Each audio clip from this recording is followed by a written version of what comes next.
చేసినటువంటి కోదండరాం గారి ప్రమాణ స్వీకారం ఇవాళ ఏదైతే టీఆర్ఎస్ పార్టీ నాయకులు ఉన్నారో కోర్టుకు పోయి ఇవాళ ప్రమాణ స్వీకారాన్ని అడ్డుకునే పరిస్థితి చూస్తా ఉన్నాం.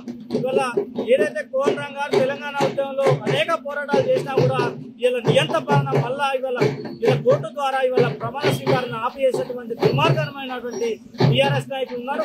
ఇలా వారిని నిరసనను ఖండిస్తూ ఇవాళ ఖానాపూర్లో నిరసన కార్యక్రమం ఏర్పాటు చేయడం జరిగింది. ఇలాంటి కార్యక్రమాలు ఇంకోసారి చేస్తే మాత్రం తగిన గుణపాఠం చెప్తామని చెప్పేసి ఇలా తెలంగాణ జనసమితి, కాంగ్రెస్ పార్టీ, వామపక్ష పార్టీ మిత్రులందరూ ఇలా కలిసి నిరసన కార్యక్రమంలో పాల్గొన్నారు.